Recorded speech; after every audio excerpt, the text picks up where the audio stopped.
자, 우리가 매주일 계속해서 요한복음의 말씀을 통해서 우리가 함께 은혜를 나누고 있습니다. 이 요한복음 말씀을 작년 9월부터 나누기 시작했는데요. 우리가 중간에 이제 야곱에 대한 말씀도 나눴고 또 절기마다 특별한 말씀들 또 주제에 따라 말씀을 나누기 때문에 계속한 거는 아니지만 이제 1년 가까이 말씀을 나눈 것 같아요. 요한복음이 사실 굉장히 길죠. 복음서의 가장 긴 21장까지 있는데 그래서 이제 우리가 몇 주 더 말씀을 나누고 그다음에 다른 말씀을 나누고 다른 나머지 말씀들은 제가 다음에 좀 나누려고 합니다. 왜냐하면 요한복음이 이렇게 크게 두 부분으로 나뉘어져요. 그래서 1장부터 12장까지를 이제 요한복음의 우리가 전반부라고 합니다. 보통 이 부분을 표적의 책이라고 말합니다. 그리고 13장부터 마지막 21장까지를 후반부라고 해서 영광의 책이라고 말합니다. 우리가 이제 11장, 12장까지 하면은 전반부인 이 표적의 책에 대한 말씀을 다 나누는 겁니다.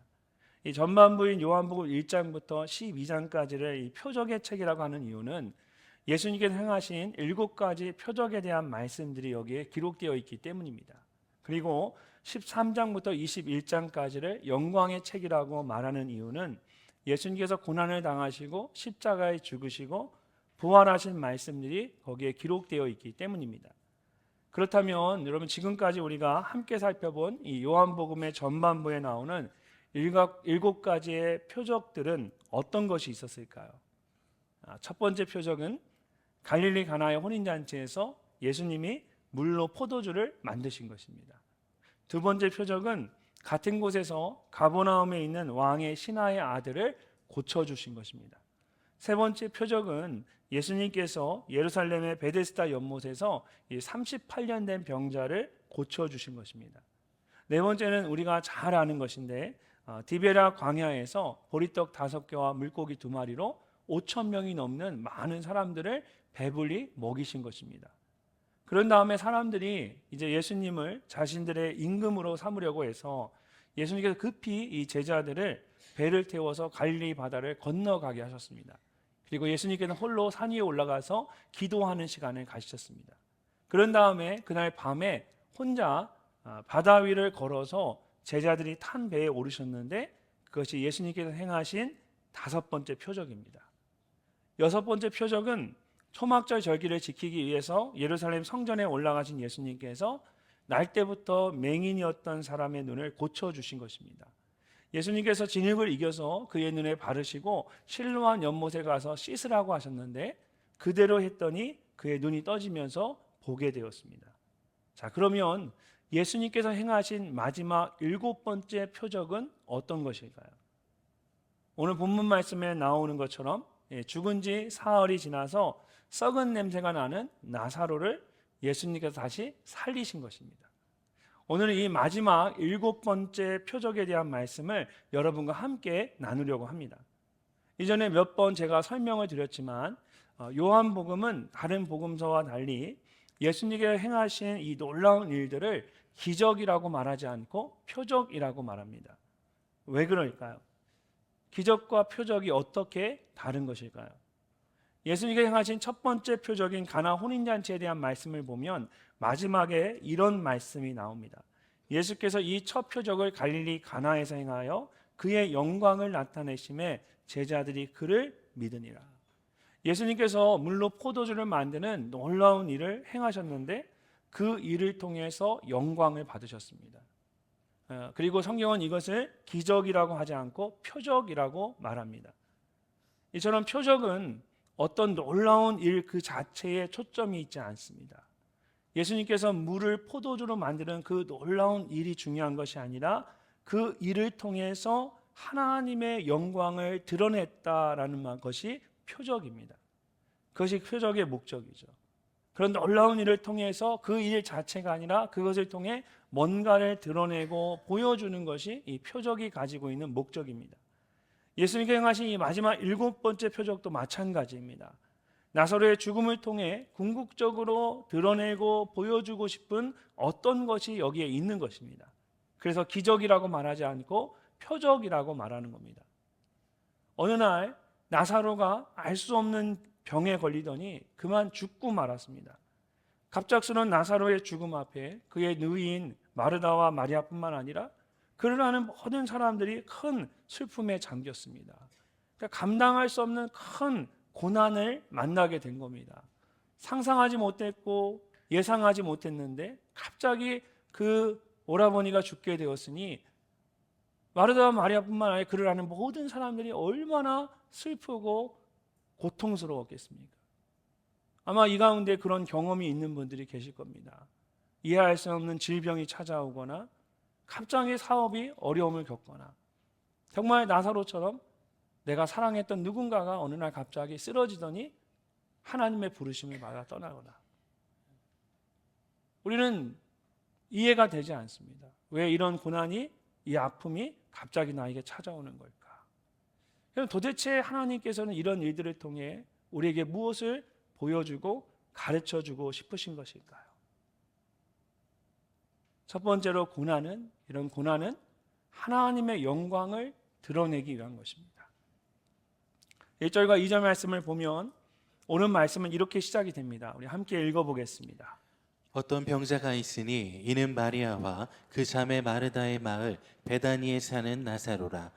이 마리아는 향유를 주께 붓고 머리털로 주의 발을 닦던 자요, 병든 나사로는 그의 오라버니더라. 아멘.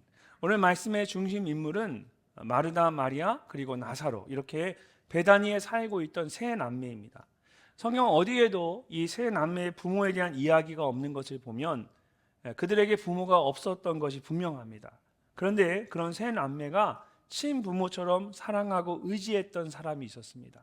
바로 예수님입니다. 얼마나 예수님을 사랑했으면 성경이 마리아를 소개하면서 향유를 주께 붓고 머리털로 주의 발을 닦던 자라고 소개합니다.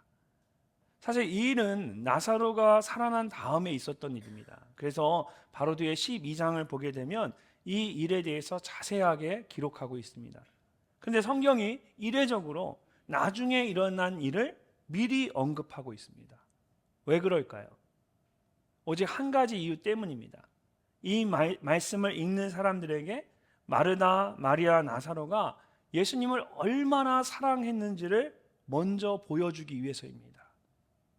그래야만 오늘 말씀을 이해하는 데 큰 도움이 되기 때문이죠. 예수님께서도 이런 세 남매를 특별히 사랑하셨습니다. 3절 말씀을 보면 마르다와 마리아가 예수님께 사람을 보내서 나사로에 대한 소식을 전하는데 주여 보시옵소서 사랑하시는 자가 병들었나이다 라고 말합니다.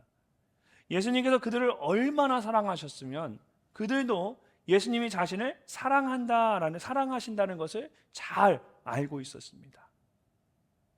여러분, 누군가 나를 늘 사랑의 눈을 꿀떨어지 쳐다보면 내가 모르려 해도 모를 수가 없죠. 많은 분들이 저보고 제가 저희 아내를 바라보는 눈빛이 꿀떨어지는 눈빛이라고 얘기하시는데 제가 그렇게 저희 아내를 사랑하는 거를 저희 아내도 느끼죠. 너무 느껴서 부담스럽죠.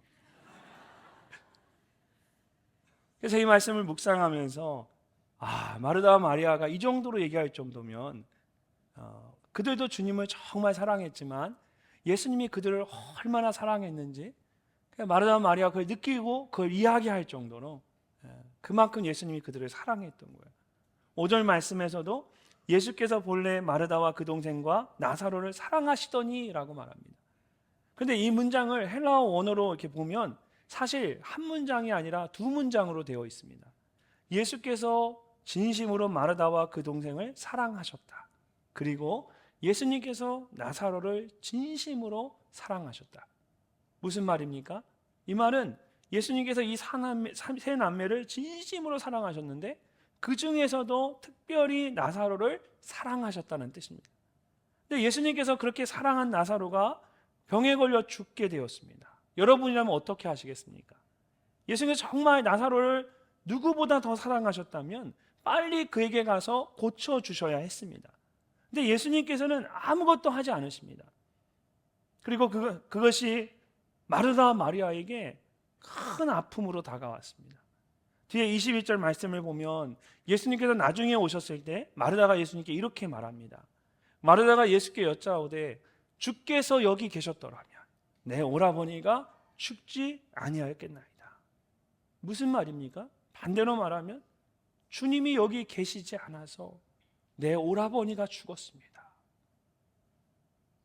마르다의 말 속에는 이 나사로의 죽음으로 인한 아픔과 또 예수님에 대한 원망이 함께 담겨져 있습니다.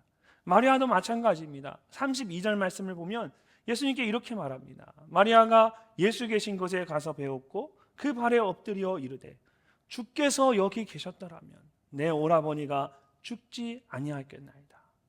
마리아도 주께서 여기 계셨더라면 이라고 말합니다.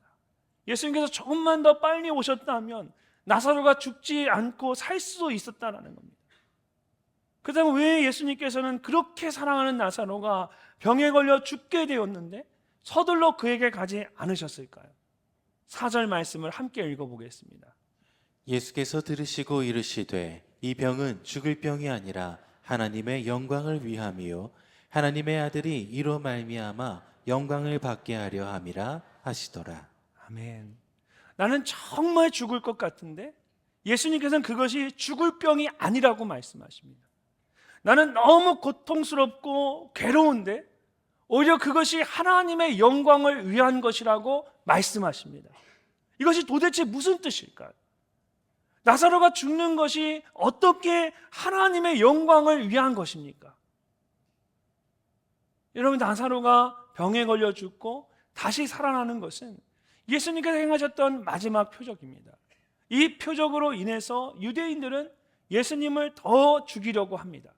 그래서 결국은 예수님께서 고난을 당하시고 십자가의 죽임을 당하시게 됩니다. 그리고 3일 후에 무덤에서 다시 살아나십니다. 요한복음 1장 14절을 보면 말씀이 육신이 되어 우리 가운데 거하심에 우리가 그의 영광을 보니 아버지의 독생자의 영광이요 은혜와 진리가 충만하다라고 합니다. 여기서 말하는 이 영광은 결국 십자가의 죽으심과 부활을 의미합니다. 요한복음 전체의 말씀의 흐름을 보면 예수님은 이 영광을 위해 이 땅에 오셨고 이 영광을 위해 나아가십니다. 예수님께서 십자가에 죽으시고 결국 다시 살아나는 것이 아버지의 독생자의 영광이라는 것입니다. 그리고 그것은 또한 아버지의 영광이기도 합니다.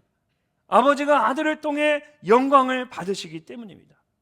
이처럼 나사로의 병은 단지 죽음으로 끝나는 것이 아니었습니다. 오히려 그것은 하나님의 영광을 나타내기 위한 것이었습니다. 우리가 겪는 모든 고난도 마찬가지입니다. 고린도전서 10장 13절을 보면 성경은 우리가 겪는 고난에 대해 이렇게 말합니다. 우리 함께 한번 읽어보도록 하겠습니다.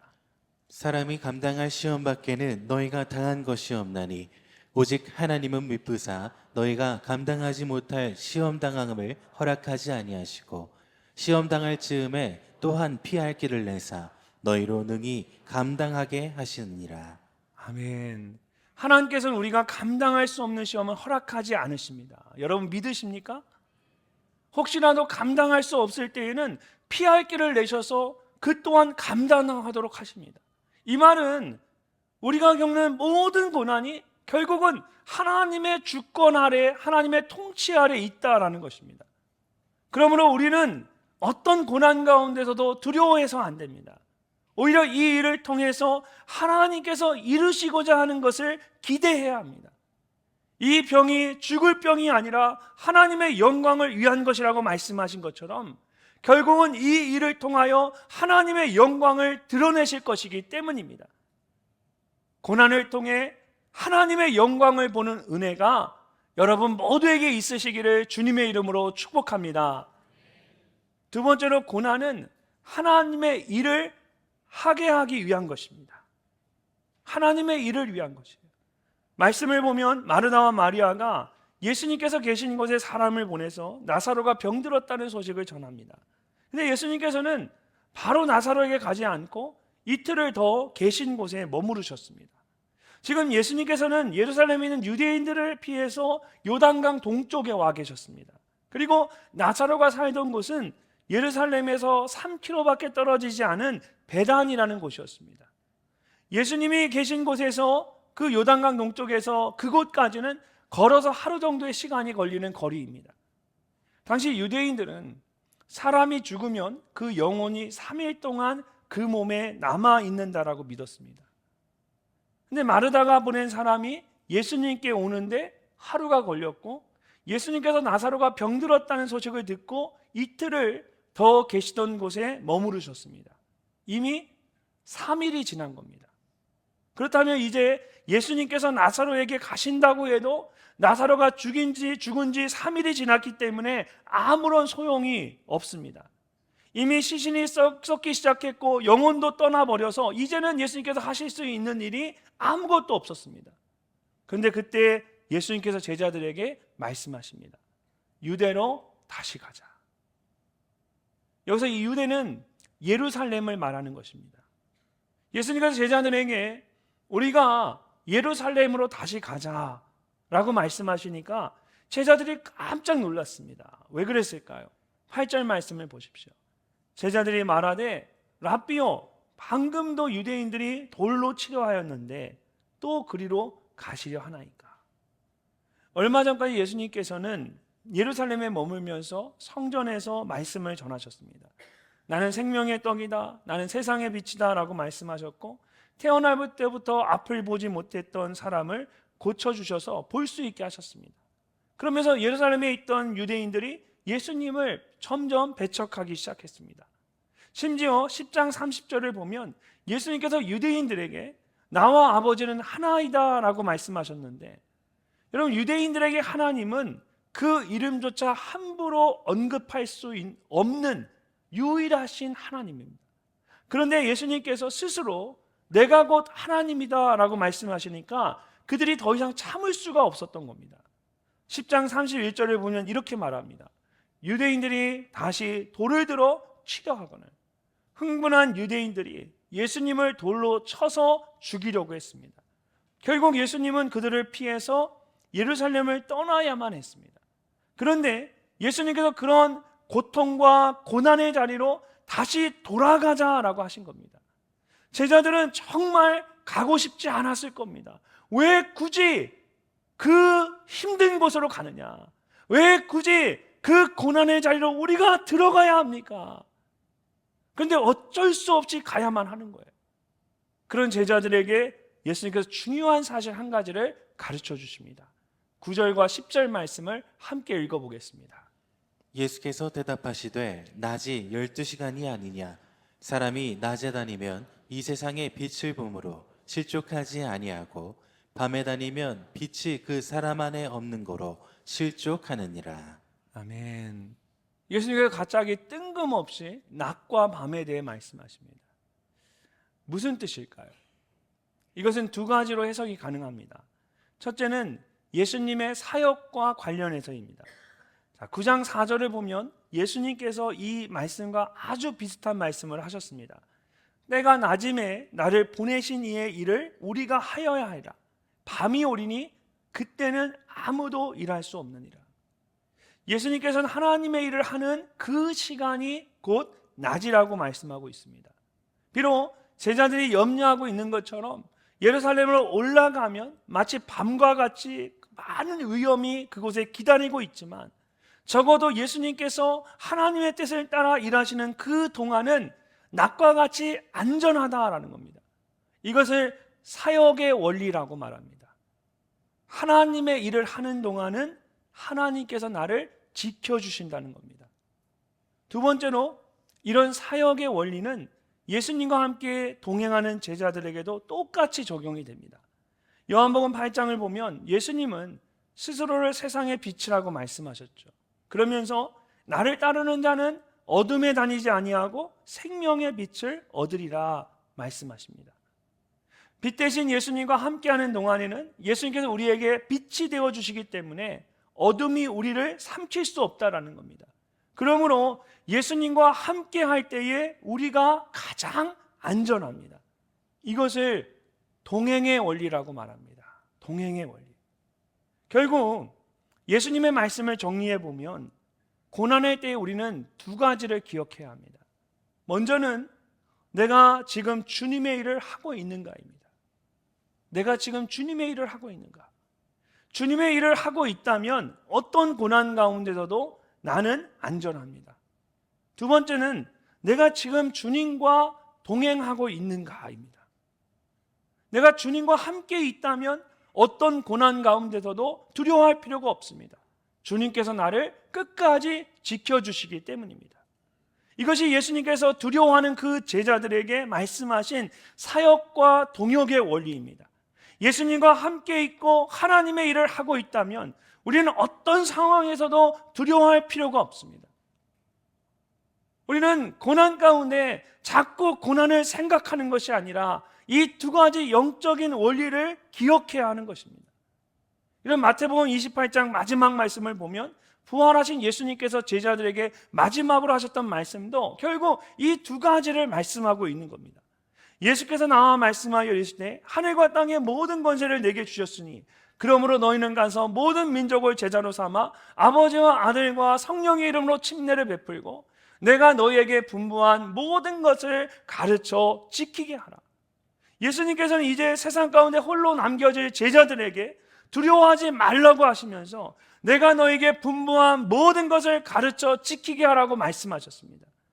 예수님께서 지금까지 하셨던 하나님 나라의 일을 제자들에게 계속해서 그것을 하라는 것입니다. 고난 가운데 다른 거 생각하지 말고 두려워하지 말고 내가 정말 하나님의 일을 하고 있는가?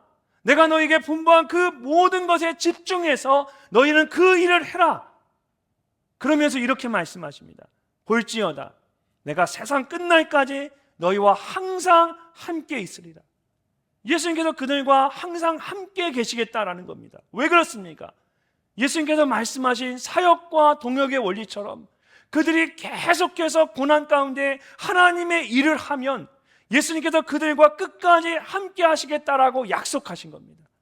고난 가운데 정말 우리가 기억해야 할 것은 이 고난이 얼마나 힘든가, 이 고난이 왜 내게 왔는가가 아니라 내가 정말 이 고난 가운데 여전히 주의 일을 감당하고 있는가, 내가 여전히 주님과 함께 동행하고 있는가.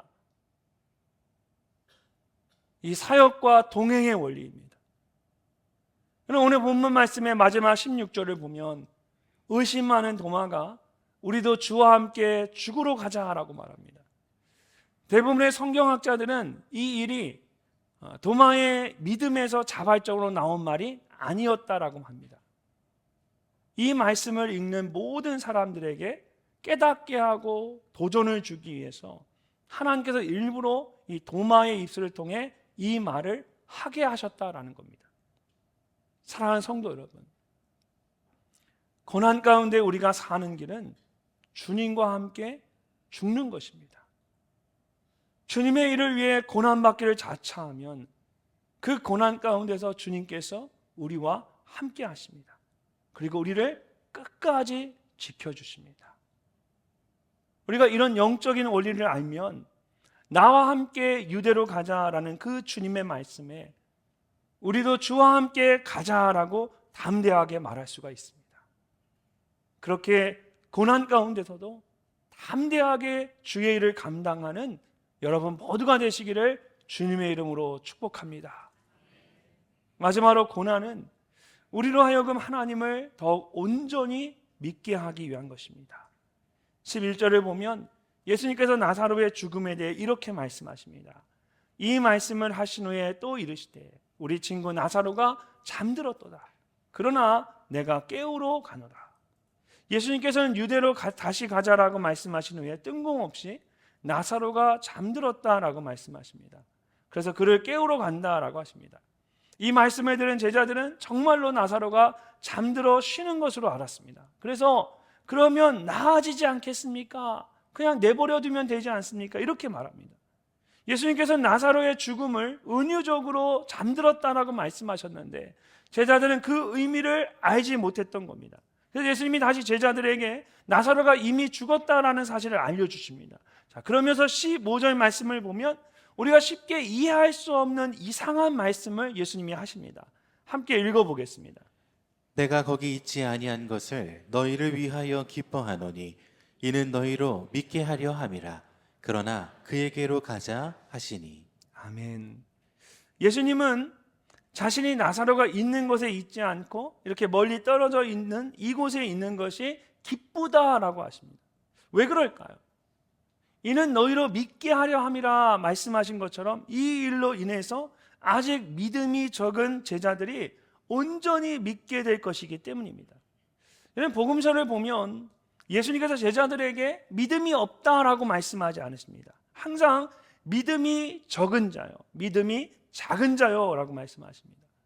고난이 밀려오면 우리도 모르게 우리의 믿음이 흔들릴 때가 있습니다. 믿음이 없어서가 아닙니다. 우리의 믿음이 아직 그 고난을 감당하기에 부족하고 작기 때문에 어쩔 땐 정말 그 고난 때문에 우리의 믿음이 흔들리고 주저앉을 때가 있습니다. 예수님께서는 제자들의 그런 작은 믿음을 온전하게 하시려고 하셨던 겁니다. 자, 그렇다면 그들이 무엇을 믿게 되는 것일까요? 이런 반대의 경우를 생각해 보면 좀 더 이해하기가 쉬워집니다. 자, 만약 예수님께서 나사로의 집에 계셨다면 어떻게 되었을까요? 사랑하는 나사로가 병들었는데 예수님께서 가만히 그냥 보고만 있지는 않으셨을 겁니다. 당연히 그를 치료해 주셨을 겁니다. 그러면 제자들은 무엇을 보게 될까요? 예수님께서 지금까지 하셨던 것처럼 병든 자를 치료해 주시는 또 하나의 기적을 보게 되는 겁니다. 대신 그들이 볼 수 없는 것이 있습니다. 바로 나사로의 죽음과 다시 살아나는 부활의 사건입니다. 왜 예수님께서 자신이 그곳에 있지 않았던 것으로 인해 기뻐하셨을까요? 그 일을 통해서 제자들로 하여금 정말 믿게 하려고 하셨던 것이 무엇이겠습니까?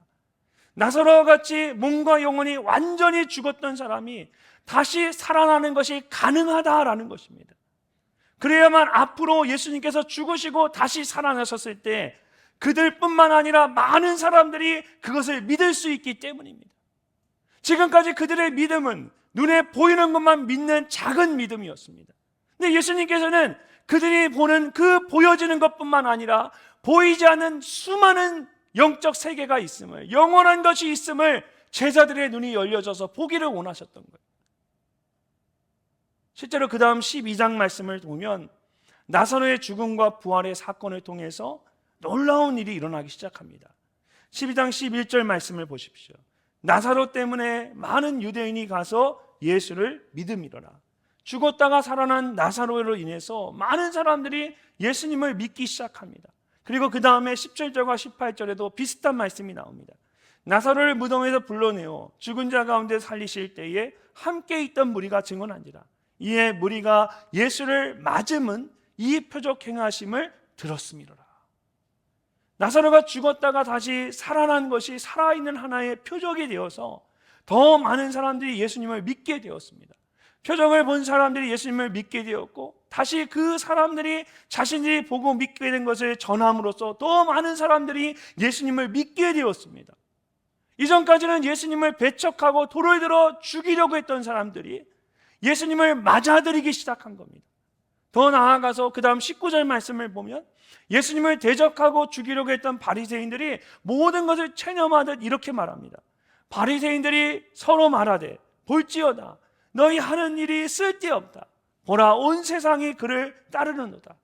나사로가 죽었다가 다시 살아난 일로 인해서 얼마나 많은 사람들이 예수님을 믿고 따르게 되었으면 이 바리새인들과 같은 유대인 종교 지도자들조차 예수님을 이제는 막는 것이, 방해하는 것이 이제는 아무 소용없다라고 말하면서 온 세상이 다 그를 따른다, 그를 인정하기 시작했다라고 말했죠.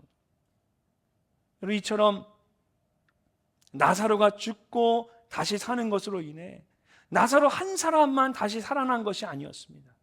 이 일로 인해서 영적으로 죽었던 수많은 사람들이 다시 살아나기 시작했습니다. 이제까지는 눈에 보이는 것만 믿었는데 그들이 보지 못하는 영원한 것이 있음을 그들이 나사로의 죽음과 부활을 통해 알게 된 것입니다. 이처럼 고난은 우리로 하여금 이제까지 알지 못했던 새로운 놀라운 것들을 경험하게 하고 깨닫게 해줍니다. 그래서 많은 믿음의 사람들이 고난을 변장한 하나님의 축복이라고 말하는 것입니다. 2001년 9월 11일 공중에서 납치된 비행기 2대가 뉴욕의 쌍둥이 빌딩을 향해 나아갈 때 다른 또 한 대의 비행기가 워싱턴에 있는 펜타곤 국방부 건물을 향해 날아갔습니다. 국방부 건물의 한쪽 벽을 뚫고 들어간 이 비행기는 브라이언 버드웨일이라는 중령이 앉아있는 사무실 바로 앞에 몇 미터 앞에서 들어가서 거기서 큰 굉음과 함께 불에 휩싸였습니다. 그 불로 인해서 심한 화상을 입어서 폐까지 다 타들어간 이 브라이언은 하나님, 내가 당신께로 갑니다. 이렇게 말하면서 스스로 자기가 이제는 죽었다라고 생각했습니다. 그런데 생존 가능성이 단 1%도 되지 않았던 그에게 죽음이 찾아오지 않고 오히려 엄청난 고통이 찾아왔습니다. 6개월 동안의 안면 보건 수술을 포함해서 40번이 넘는 큰 수술과 화상 치료를 받았는데 그 고통이 말로 표현할 수가 없었습니다. 그렇게 치료를 받는 도중에 한 목사님이 그에게 말했습니다. 고통에는 반드시 하나님의 뜻과 계획이 있습니다. 하나님은 우리의 고통을 하나도 낭비하지 않으십니다. 브라이언의 귀에는 그런 말이 하나도 들어오지 않았습니다. 그런데 어느 날 심한 화상을 입은 한 청년을 격려해달라는 부탁을 받았는데 그 일이 그의 인생을 완전히 바꾸어 놓게 됩니다. 2004년 군대에서 제대한 그는 아내와 함께 심한 화상을 당한 환자들이 눈앞의 고통을 넘어서 영원한 것을 바라보는 일을 돕는 사역을 시작합니다. 그는 그들에게 이렇게 말합니다. 80톤의 비행기가 1톤 이상의 항공 기름을 싣고 시속 1000km로 시속 1000km로 돌진해 왔는데 저는 지금 여기에 서 있고 그 비행기는 없습니다. 그리고 그것은 하나님께서 저를 향해 특별한 계획을 가지고 계셨기 때문입니다. 비록 한 번도 경험하지 못한 엄청난 고통의 시간이었지만 브라이언은 그 고난의 시간을 통해서 하나님을 더 깊이 만날 수가 있었습니다. 한 번도 경험해보지 못한 영원한 것이 있음을 깨닫게 되었습니다. 사랑하는 성도 여러분, 영원한 것이 있다는 것을 모르는 사람에게는 현재의 고난이 아무런 의미가 없습니다. 그저 고통스러울 뿐입니다. 그러나 영원한 것이 있다는 것을 아는 사람에게는 현재의 고난이 아무리 고통스러워도 기꺼이 감당할 수 있는 고난입니다. 왜냐하면 그 고난 뒤에 영원한 것이 있음을 알기 때문입니다. 예수님께서는 나사로의 죽음을 통해서 죽었던 사람이 다시 살아나는 영원한 생명이 있음을 알게 하셨습니다. 많은 사람들이 예수님을 믿는 놀라운 표적이 되게 하신 것입니다. 이처럼 고난은 우리로 하여금 영원한 것을 보게 합니다. 그래서 고난이 고난으로 끝나지 않고 오히려 우리의 믿음이 더욱 깊어지게 만듭니다. 고난을 통해 하나님을 더욱 깊이 알아가는 그런 놀라운 은혜가 여러분 모두에게 있으시기를 주님의 이름으로 축복합니다. 로마서 8장 18절에서 사도 바울은 네로 황제의 박해로 인해 엄청난 고난 가운데 있던 로마 교회 성도들에게 현재의 고난은 장차 우리에게 나타날 영광과 비교할 수 없다라고 했습니다. 현재의 고난 뒤에 우리가 감히 상상할 수 없는 엄청난 은혜가 준비되어 있다는 것입니다. 얼마나 감격스러운 말입니까? 이처럼 하나님께서 우리에게 고난을 허락하시는 것은 그것을 통해 놀라운 하나님의 영광을 보게 하기 위해서입니다. 우리의 믿음이 더욱 깊어지고 내가 그리스도 안에서 죽고 다시 사는 진정한 믿음이 무엇인지를 깨닫게 하기 위해서입니다. 그럴 때에 고난은 우리의 삶의 주인이 오직 주님이심을 드러내는 귀한 표적이 됩니다. 그렇게 고난이 표적이 되는 영광스러운 삶을 살아가는 여러분 모두가 되시기를 주님의 이름으로 축원합니다.